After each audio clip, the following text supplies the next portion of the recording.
गिरामील शाहिदिल मशहूद अल वलील मुक़र्रब अम्मा बअदु फ़अऊज़ु बिल्लाहि मिनश शैतानिर रजीम बिस्मिल्लाहिर रहमानिर रहीम क़ाल अल्लाहु तबारक व तआला फ़िल क़ुरआनिल मजीद वल फ़ुरक़ानिल हमीद वल्लज़ीना जाऊ मिन बअदिहिम यक़ूलून रब्बना इग़फ़िर लना व लिइख़वानिना अल्लज़ीना सबक़ूना बिल ईमान व क़ाल अल्लाहु तआला फ़ी मक़ामिन आख़र रब्बना इग़फ़िर ली व लिवालिदैया व लिलमुअ्मिनीना यौमा यक़ूमुल हिसाब सदक़ल्लाहु मौलाना अज़ीम। कोई तस्की मिली न दवा काम आई, कोई तस्की मिली न दवा काम आई, हर कड़े वक्त में आका की सना काम आई। चारागरों की जहां चारागरी खत्म हुई, उनके कदमों की वहां खाके शिफा काम आई। अल्लाह जल्ल मजदूहू की हम्दो सना और हुजूर राहते कल्बो जां सल्लल्लाहु ताला अलैहि वालिहि वसल्लम की बारगाह करम में अकीदतों, मोहब्बतों और चाहतों का खिराज पेश करने के बाद हम सब यहाँ जमा हैं चौधरी मोहम्मद हुसैन साहब की अहलिया मोहतरमा, चौधरी वलीद साहब और चौधरी कदीर साहब की वालदा माजिदा मरहूमा की रूह के इसाले सवाब के लिए इस मजलिस में हाजिर हैं। बहुत खूबसूरत कलाम मोहतरम कारी अब्दुल-रशीद साहब पढ़ रहे थे। उलमाए कराम की कसीर तादाद यहाँ तशरीफ़ फरमा हैं। बरादर मुकर्रम अल्लामा हाफिज़ इशफाक़ चिश्ती साहब, इन्होंने नजफ़ भट्ट साहब के तवस्सुल से मुझे पाबंद किया। अल्लामा नासर साहब हैं, मियाँ शफा साहब, उलमा की कसीर तादाद इस दुआ में, इस इसाले सवाब की मजलिस में मौजूद हैं। दुआ करो अल्लाह ताला इस महफल के सदके मरहूमा के दर्जात को बुलंद फरमाए। ज़रा मजमे से भी आमीन की आवाज़ ऊंची आए। जो किसी के लिए दुआ करता है, अल्लाह उस दुआ को मल्टीप्लाई करके, यानी उसको कई गुना बढ़ाकर दुआ करने वाले को भी उसका अजर और सवाब अता फरमाता है। तो ऊंचा आमीन बोलिए जरा।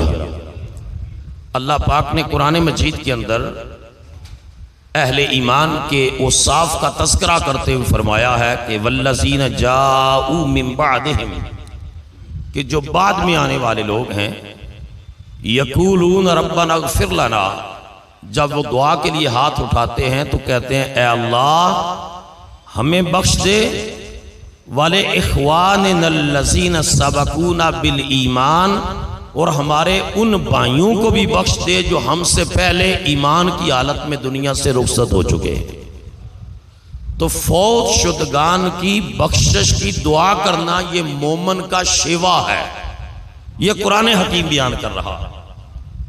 और इससे अगली दलील मैं कुरान हकीम की आपको दूं तो आप सारी जिंदगी दुआ, खत्म शरीफ, कुल शरीफ, इसाले सवाब, सदका व खैरात, इसके ऊपर आपका जहन इतना मुतमईन होगा कि आप जब भी दुआ मांगेंगे अपने फौत शुदगान के लिए भी दुआ मांगेंगे और मुस्तफ़ा की उम्मत के जो लोग ईमान की हालत में फौत हो चुके हैं उनकी बख्शिश की भी दुआ मांगेंगे। हम हर नमाज के अंदर अत्तहियात में दुआ मांगते हैं, रब्बना इग़फ़िर ली, आगे बोलो जरा, वाले वालिदैया वलिल मुअ्मिनीना यौमा यक़ूमुल हिसाब, जिसका मतलब है ऐ अल्लाह मुझे बख्श दे और मेरे वालिदैन को बख्श दे और क़यामत तक आने वाले अहले ईमान को बख्श दे। ये दुआ पता है किसने मांगी थी? ये दुआ जद्दुल अंबिया, नबियों के दादा सैयदना इब्राहीम अलैहिस्सलाम ने यह दुआ मांगी थी। और हजरत इब्राहीम के दुनिया से तशरीफ ले जाने के 2500 साल के बाद, 2500 साल के बाद रसूलुल्लाह सल्लल्लाहु ताला अलैहि वसल्लम पैदा होते हैं। हुजूर हजरत इब्राहिम की दुआ बनकर आए। जब उन्होंने काबा तामीर किया अपने लख्ते जिगर इस्माइल के साथ मिलकर, तो अल्लाह ने फरमाया बाप बेटा मिलकर मेरे घर की सफाई करो। या अल्लाह सफाई हो गई। अब फरमाया आप मेरे घर के हज के लिए, ज़ियारत के लिए लोगों को बुलाओ। या अल्लाह बुला लिया, सारी ड्यूटियां दी। फरमाया इब्राहिम आप मुआवजा मांग। मुआवजा क्या मांगता है? या अल्लाह मुआवजा ये है रब्बना वबअस फीहिम रसूला। या अल्लाह तामीर काबा का मुआवजा ये मांगता हूं तो आखिरी नबी को यहां मेरी नस्ल में मबूस फरमाना। ऊंचा बोलो ना जरा, ऊंचा। नबी करीम अलैहिस्सलाम ये बड़े मोहब्बत के साथ फरमाया करते थे आना दावत अबी इब्राहिम, मैं इस कायनात में अपने बाप इब्राहिम की दुआ बनकर तशरीफ लाया, उनकी दुआ बनकर तशरीफ लाया। तो जो नुक्ता मैं आपको समझा रहा हूं, आप हर रोज हर नमाज में जब कादा उला और कादा उला के बाद कादा अखीरा में आप ये दुआ मांग कर नमाज मुकम्मल करते हैं, 2 रखते हूं या 4 रखते हूं कि रब्बना इग़फिरली वाले वालिदैया। हजरत इब्राहिम ने यह दुआ मांगी और 2500 साल के बाद रसूलुल्लाह सल्लल्लाहु अलैहि वसल्लम पैदा हुए। फिर हुजूर 40 साल के बाद इलान नबुव्वत फरमाते हैं, हुजूर पर वही उतरती है, कुरान हकीम का नुज़ूल होता है। अल्लाह को इब्राहिम की मांगी हुई दुआ इतनी पसंद आई कि अल्लाह ने खलील की दुआ का जिक्र हबीब के कुरान में फरमा दिया। और ये इस्लाम का 1500 साल का पीरियड मिलाएं तो ये अप्रोक्सीमेटली 4000 ईयर्स बनते हैं। 4000 साल आज से कबल इब्राहिम ये दुआ मांग रहे हैं। अल्लाह ने अपने खजाने में महफूज रखी, मुस्तफा पर नाज़िल कर दी और कमली वाले ने इस दुआ को नमाज के अंदर रख दिया कि जो भी मोमिन मर्द और मोमिन औरत नमाज पढ़ेंगे वो अत्तहियात बैठेंगे। माँ बाप जिंदा होंगे तब भी दुआ करेंगे, माँ बाप दुनिया से चले जाएंगे तब भी उनकी बख्शिश की दुआ करते रहेंगे। अब जो आदमी कुल शरीफ का कायल नहीं, आप उसके घर फातिहा के लिए जाते हैं, वो इस तरह हाथ उसने कि जी दुआ नहीं है, बस दुआ नहीं है। मुझे इत्तेफाक हुआ है पाकिस्तान में भी और अमेरिका में भी दुआ के लिए गए हैं, इसाले सवाब के लिए गए हैं, उसने हाथ नीचे फेंके हुए हैं। जी दुआ की जरूरत नहीं। अल्लाह पाक कुरान मजीद में फरमाता है इन्नल्लज़ीना यस्तकबिरूना अन इबादती सयदखुलूना जहन्नमा। अल्लाह ने फरमाया जो मुझसे मांगने में तकब्बुर करते हैं अल्लाह उनको जहन्नम में डालेगा। जो मुझसे मांगने में आजिज़ी करते हैं अल्लाह उन्हें जन्नत में डालेगा। तो हम दुआ किससे मांगते हैं? बोलो ना, अल्लाह से। किससे मांगते हैं? अजीब फलसफा है। एक तरफ आप कहते हैं जी गैरुल्लाह से ना मांगो, अच्छा जी ना मांगो, लेकिन जब अल्लाह से मांगते हैं तो तुम्हारे हाथ क्यों नहीं उठते? जब खुदा की बारगाह में दामने तलब फैलाते हो, अल्लाह के हुजूर अपने झोल फैलाकर उसकी बारगाह से बख्शिश, माफी, रहमत, करम, बरकत की दुआ मांगते हैं, मेरा रब अपनी रहमत की छम-छम बारिशें नाज़िल फरमाता है। और नबी अकरम, ये तो मैंने कुरान मजीद की आयात की रोशनी में आपके सामने बयान किया है कि अल्लाह पाक दुआ मांगने वालों को, अल्लाह दुआ मांगने वालों को पसंद करता है। और आज अमेरिका के अंदर जो ह्यूमन हिस्ट्री है ना, रिकॉर्डेड ह्यूमन हिस्ट्री, इंसान की महफूज तारीख, वो 4000 साल पुरानी है। 4000 साल से पहले की कोई बात हो तो हिस्टोरियन कहता है, मुअर्रिख कहता है प्री हिस्ट्रिक पीरियड, ये जमाना कबल तारीख की बात है। तो जब से इंसान की महफूज तारीख का आगाज हुआ है उस वक्त से इब्राहिम ने दुआ मांगी थी और आज तक चल रही है। आज तक ये दुआ चल रही है रब्बना इग़फिरली वाले वालिदैया वलिल मुमिनीना यौम यकुमुल हिसाब। अल्लाह मुझे भी बख्श दे, मेरे माँ बाप को भी बख्श दे, और जो भी खुदा पर और रसूल पर ईमान लाता है उसको बख्श दे। एक सहाबी हुज़ूर अलैहिस्सलाम की बारगाह में आए और बड़े प्यारे सहाबी थे, बागात थे, बड़े बिजनेसमैन थे। अर्ज करते हैं या रसूल अल्लाह मेरी वालदा फौत हो गई है। आज चौधरी वलीद और चौधरी कदीर की वालदा, उनकी रूह के साले सवाब के लिए हम जमा हैं। साद बिन उबादा हाजिर होते हैं, अर्ज करते हैं आका मेरी माँ फौत हो गई है। अय्यु सदक़ते अफ़दलो, या रसूल अल्लाह सबसे बेहतर सदका कौन सा है जो मैं करूं और अल्लाह मेरी माँ के दर्जे बुलंद फरमाए। ऊंचा बोलो ना। हुज़ूर अलैहिस्सलाम इरशाद फरमा सकते थे साद कोई जरूरत नहीं है सदके की, तेरी माँ ने जो कुछ किया उसके वही काम आएगा। मेरे आका ने फरमाया साद हाँ हाँ या रसूल अल्लाह मैं सदका करूं।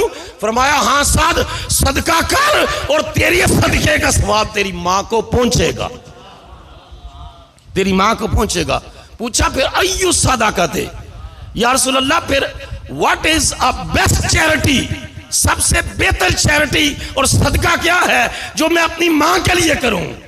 हुज़ूर ने फरमाया इस कम्युनिटी को, इस सोसाइटी को, यहाँ के जो लोग हैं इनको पानी की अशद जरूरत है। अगर तू इनके लिए पानी का कोई कुआं खुदवा दे, और लोग वहां से उस दौर में यहूदियों का ज्यादा कुओं पर कब्जा था और पानी बेचते थे, फरमाया अगर तू कुआं खुदवा दे और लोगों के लिए उसको वक्फ कर दे, मैं उम्मीद करता हूं अल्लाह तेरी माँ के जन्नत में दर्जे बुलंद फरमाएगा। हदीस मुबारका में आता है फ़ग़फ़रा बिरन वक़ाला हाज़िही लिउम्मे सादिन, उन्होंने कुआं खुदवाया और ऐलान कर दिया लोगों यहूदियों से पानी कीमतन न लो, इस कुएं से आकर मुफ्त पानी लो, जो जो पानी पिएगा अल्लाह मेरी माँ के दर्जे बुलंद करता जाएगा। और इसमें एक नुक्ता ये भी समझ लो, मैं अगले दिन 9 मुहर्रमुल हराम को गुजरात के अंदर अपने घर में एक देग तैयार करवाई और मैं खुद ये बच्चों को साथ लेकर के तकसीम करने के लिए, मैंने कहा इमाम अली मुकाम के नाम की देग है, खुद तकसीम करने से अल्लाह बरकतें अता फरमाता। तो घरों में तकसीम किया, घर का दरवाज़ा खटखटाया, जी नियाज है इमाम हुसैन की, इमाम हुसैन के नाम का ख़त्म दिलवाया। आगे से जवाब आया, बाकी सब ने ले लिया, हमें इस नियाज की ज़रूरत नहीं है। उन्होंने कहा जी हमें ज़रूरत नहीं है। मैंने कहा बदबख्तो 500 कुरान पाक का ख़त्म इस पर पढ़ा गया है, 500 कुरान। लेकिन जिसको रब महरूम रखना चाहे ना, रब महरूम रखना चाहे, वो रसूलुल्लाह के पीछे नमाज पढ़े मुनाफिक, अल्लाह उसको भी महफूज रखता है। और जिसको रब नवाजना चाहे वो कर्न के जंगलों में होता है और मोहम्मद अरबी से इश्क करता है, वो रसूलुल्लाह से मोहब्बत करता है, इश्क करता है। तो ये इसाले सवाब कुरान पाक में भी, सुन्नत मुस्तफ़ा में भी मौजूद है, लेकिन होता उसी के लिए है जो खुश नसीब होता है, बद नसीब को ऐसा नहीं मिलता। रसूलुल्लाह सल्लल्लाहु अलैहि वसल्लम बुखारी और मुस्लिम की मुत्तफक अलैह हदीस है, और most authentic book on the face of earth after Holi Quran is सही अल बुखारी।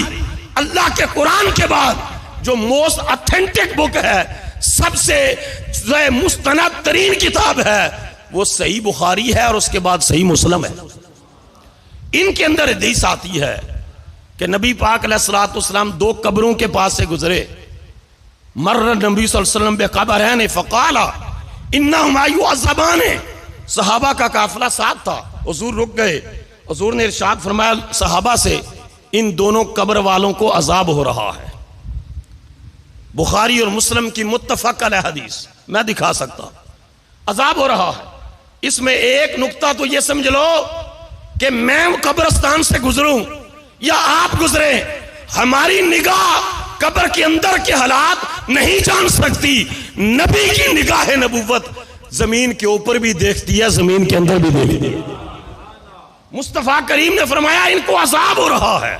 और आगे सुनिए, फरमाया वमा युअज़्ज़िबान फी कबीर, इनको कबीरा गुनाहों की वजह से अजाब नहीं हो रहा। कबीरा गुनाह क्या है? शराब पीना कबीरा गुनाह है। फरमाया जब शराबी शराब पीता है उसके अंदर से ईमान निकल जाता है। सूद खाना कबीरा गुनाह है, मां बाप की नाफरमानी कबीरा गुनाह है, शिरक कबीरा गुनाह है। कबीरा गुनाहों से उनका तो बहुत बड़ा गुनाह है। फरमाया 2 सगीरा गुनाहों की वजह से इनको कब्र में मुआखजा हो रहा है। जरा देखिए वो गुनाह हमारे अंदर है कि नहीं है, अपने गिरबानों में झांकिए। आज हमारी हालत बड़ी अजीबो गरीब हो गई है। हजूर ने फिर उसको एलैबोरेट किया। फरमाया व अम्मल अव्वल फकाना ला यस्तातिरु मिनल बौले, इनमें पहला वो शख्स था जब पेशाब करता, बाथरूम में जाता तो पेशाब के कतरात से नहीं बचता था। अक्सर उसका लिबास पेशाब के कतरों से पलीद रहता था, पलीद रहता था। आप आज मस्जिद के दरवाजे पर खड़े हो जाएं और गुजरने वालों से कहें बेटा इधर आओ जरा नमाज का वक्त है, उसका इमीडिएट रिस्पांस ये होगा चाचा जी अंकल जी मेरे कपड़े पाक नहीं है। हमारे साथ लोग गाड़ी में सफर करते हैं, जी आओ ना नमाज का वक्त है, जी नहीं तुसी पढ़ा वो तुहानू कहे जी मेरे कपड़े पाक नहीं है। कपड़े पाक नहीं है तेरे, तू घर से निकला तेरे कपड़े पाक नहीं है।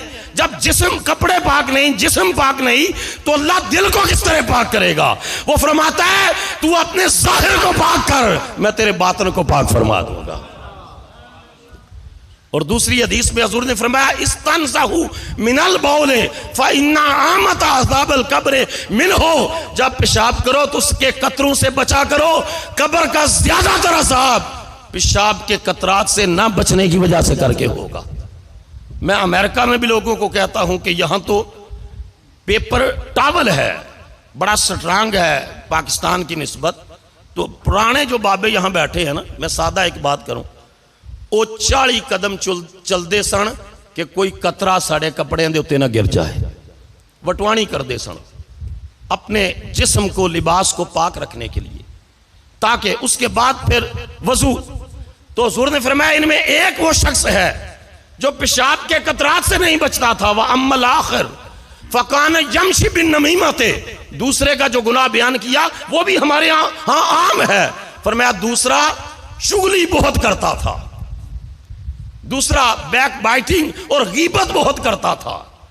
आज टेलीफोन फ्री है, व्हाट्सएप के ऊपर कॉल है, सुबह से लेकर शाम तक। कभी आपने जायजा लिया कि कितने लोगों की आपने गीबत की। कुरान मजीद कहता है कि मुर्दा भाई का गोश्त खाना, भाई का गोश्त और वो भी मरे हुए भाई का गोश्त। फरमाया यह है जब कोई इंसान किसी की बुराइयां बयान करता है। आज किसी फातिहा पर चले जाओ, ऐसी ऐसी बहसें चिड़ी हुई हैं खानदान के अंदर, ऐसी है जिनसे ना कोई लेना ना देना। जो आप वक्त वहां बर्बाद कर रहे हैं वो वक्त खुदा के जिक्र और मुस्तफ़ा के ऊपर दरूदो सलाम में भी गुजारा जा सकता है। आज माई साहबा दुनिया से चले गए, क्या खबर कल हम चले जाएं, परसों अगला चला जाए, किसकी क्या खबर है। जो वक्त एक साहबी ने पूछा या रसूल अल्लाह मुझे बताइए, मुझे नसीहत फरमाइए, एडवाइस कीजिए। आज दुनिया में काउंसलिंग होती है, बहुत मुख्तलिफ एडवाइजर्स आते हैं, वो काउंसलिंग करते हैं। हुजूर नबी पाक से वो एडवाइस लेते, हुजूर से काउंसलिंग करते, या रसूलल्लाह मुझे कोई बेहतर एडवाइस कीजिए। हुजूर ने फरमाया एडवाइस ये है कि तू इस हाल में जिंदगी गुजारे और जब तू दुनिया से जाए तो तेरी जुबान खुदा के जिक्र से तार हो। ऊंचा बोलो ना, तेरी जबान उस वक्त बुराइयां ना बयान कर रही हो, अपने सियासी लीडरों के कसीदों में ना लगा हुआ हो, उस वक्त तेरी जबान खुदा का जिक्र कर रही हो।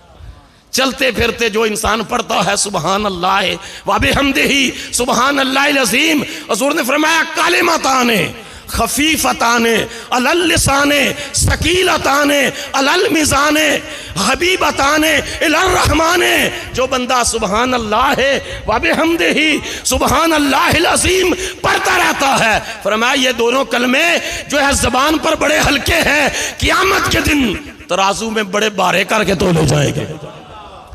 वह हबीबताने इलर रहमाने, और अल्लाह को इन दो कलमों से बड़ा ही प्यार है।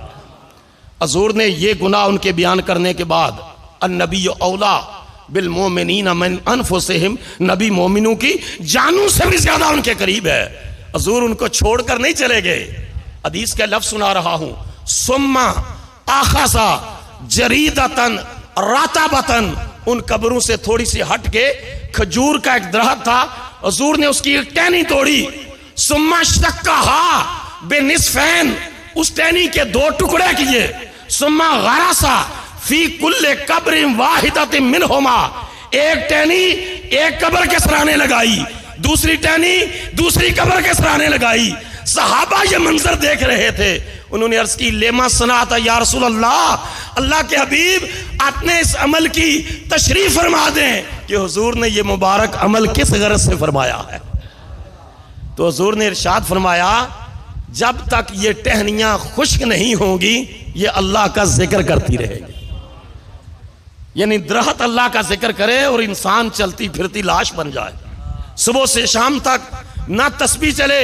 पता है हजरत यूनुस को जब मछली के पेट में गए तो जाकर वहां, ये ज़िम्नन बात कह रहा हूं, वहां जाकर क्या कहा मछली के पेट में, ला इलाहा इल्ला अंता सुब्हानका इन्नी कुन्तु मिनज़ ज़ालिमीन। आगे कुरान ऐलान करता है, अगर यूनुस हमारा जिक्र करने वाला और यूनुस हमारी तस्बीह करने वाला और यूनुस हमारी याद करने वाला न होता तो क़यामत तक हम उसको मछली के पेट में अंधेरों में रहने देते।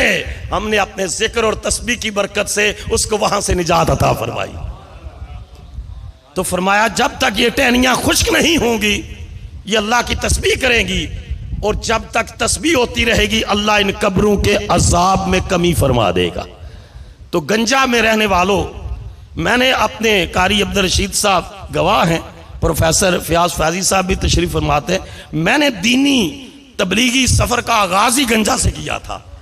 बाशना में जुमा पढ़ाते हुए यहां दरसे कुरान का सिलसिला रहा। मैं आपसे पूछता हूं ये बात, और अल्लाह ने फिर दुनिया के मुख्तलिफ मुल्कों में अल्लाह के दीन की दावत को पहुंचाने की और गैर मुस्लिम को मुसलमान करने की अल्लाह ने तौफीक दी अपने फजल से। मैं पूछता हूं, अगर दरख्त की टहनी के जिक्र से कब्र का अजाब टल सकता है और मोमन की निजात हो सकती है, तो सूरह यासीन पढ़ने से क्यों नहीं हो सकती? तो कुरान शरीफ पर इतने खत्मे कुरान करने से क्यों नहीं हो सकती? तो फिर सदका और खैरात से क्यों नहीं हो सकती? सिर्फ इस माइंड सेट को चेंज करने की जरूरत है, जो कहता है कि कुल कोई नहीं, 10वां कोई नहीं, 40वां कोई नहीं, बरसी कोई नहीं, उर्स कोई नहीं। भाई तेरे लिए कुछ नहीं है। यहां मोमन खुदा का जिक्र करता है, कुरान की तिलावतें करता है, मुस्तफा पर दरूद पढ़ता है। मेरे नबी ने खुशखबरी दी है, अल्लाह मरने वाले के गुनाह भी माफ करता है, दर्जे भी बुलंद करता है। एक सहाबी हैं हजरत अब्दुल्ला जुल बजादैन, मक्का मुकरमा से माइग्रेट करके मदीना तैयबा आए, और जब आए तो सिर्फ 2 चादरें थी, जुल बजादैन 2 चादरों वाला। फजर के वक्त आए, हुजूर का कलमा पड़ा, मुसलमान हुए। तो फिर घर तो था नहीं कोई, उधर ही रहते, और फिर वहां ही जो है वो जो है वहां, ये मैं ज़िमनन भी आपको बता दूं कि अमेरिका में मुझसे लोग सवाल करते हैं, जी डेविड हमारे साथ बिजनेस पार्टनर था, मर गया है, तो इस्लाम क्या एडवाइस करता है कि हम वहां कोई दुआ मांग सकते हैं? मैंने उन्हें कुरान मजीद की आयत की रोशनी में कहा, मैंने कहा कुरान हकीम ने कैटेगोरिकली ऐलान कर दिया है, ला खलाक लहुम फिल आखिरते, कि काफिर जितनी भी चैरिटी करता रहे, काफिर जितने भी अच्छे अमल करता रहे, काफिर जितना भी माल खर्च करता रहे, कुरान ने ऐलान किया है कि काफिर का कोई अमल उसको आखिरत में फायदा नहीं देगा। और मोमन कलमा पढ़ के एक खजूर का भी सदका देता है, रब उसके लिए जन्नत के दरवाजे खोल देता। ये मदर टेरेसा की कितनी खिदमात हैं। और आज मैं जानता हूं कि जो अमेरिकन ये यूट्यूब का बानी है, गूगल का है, फेसबुक का है, ये कितने अपने जो है वो परसेंट चैरिटी करते हैं। लेकिन याद रख लो, नेक अमल की बुनियाद ईमान है। कुरान ने ऐलान किया है, अगर ईमान होगा तो अमल फायदा देगा, अगर ईमान नहीं होगा तो कुरान कहता है हबा मंसूरा, नेक अमल दुनिया में शोहरत देंगे, फिजा में बिखर जाएंगे। मोमिन का एक किया हुआ सजदा भी उसके लिए जन्नत में जाने का सबब बन जाता है। एक सजदा भी सबब बन जाता। ईमान बहुत बड़ी कीमत है। ये जो थोड़े से सौदे पर ईमान का सौदा कर देते हैं, थोड़ी सी पैसों के लिए, थोड़ी सी दुनियावी गर्ज और लालच के लिए ईमान का सौदा कर दे, याद रख लो सारी कायनात की दौलत मिल जाए, ईमान का मुकाबला नहीं हो सकता। क्योंकि सारी कायनात तो ली जाए, दूसरी तरफ ईमान हो तो ईमान का पलड़ा भारी होगा। वो साहबी आए, कलमा पढ़ा तो ऊंची ऊंची आवाज में कुरान पाक पढ़ते थे। एक दिन हजरत उमर को जरा गुस्सा आया। उन्होंने कहा, अब्दुल्ला तुम्हारे कुरान पढ़ने से ना डिस्टरबेंस होती है, ये नमाजी नमाज पढ़ रहे होते हैं, सुनते हैं, पढ़ रहे हैं, कोई नफल पढ़ रहा है, आहिस्ता कुरान पढ़ा करो। रसूलुल्लाह सल्लल्लाहु अलैहि वसल्लम ने सुन लिया कि उमर इस अब्दुल्ला से नाराज हो रहे हैं, तो हुजूर ने फरमाया क़ाल दाऊ या उमर, फरमाया उमर खबरदार, इसको छोड़ दे। फ़इन्नहु क़द खरजा मुहाजिरन इलल्लाह व रसूलिही, इसने मक्का में अपना घर छोड़ा, अपनी जायदाद छोड़ी, अपने माल मवेशी छोड़े, अल्लाह और उसके रसूल का सौदा करके मदीने आया। इसको छोड़ दे, ये जैसे कुरान पढ़ता है पढ़ता रहे, क्योंकि इसने दुनिया छोड़ी है और दीन को इख्तियार किया है। मुस्तफा इस कदर प्यार करते हैं फिर उससे। अब जंग के लिए हुजूर निकलते हैं और ये रास्ते में साथ चल पड़ते हैं। इस वाकया को हदीस की दीगर किताबों में भी आया, लेकिन ज़ियाउ नबी शरीफ के अंदर हमारे उस्ताद गरामी मुर्शिद करीम हुजूर ज़ियाउल उम्मत हजरत जस्टिस पीर मोहम्मद करम शाह अल अजहरी रहमतुल्लाह अलैह बेरा शरीफ वाले, उन्होंने सीरतुन नबी के अंदर जो है इस हदीस को लिखा है कि जब उन्होंने जंग के लिए हुजूर जिहाद के लिए निकले हैं तो ये सहाबी भी साथ चल पड़े हैं और रास्ते में हुजूर की खिदमत में अर्ज करते हैं, या रसूलल्लाह सल्लल्लाहु अलैहि वसल्लम मेरे लिए दुआ फरमाइए, अल्लाह इस जिहाद में, इस जंग में अल्लाह मुझे मुकाम शहादत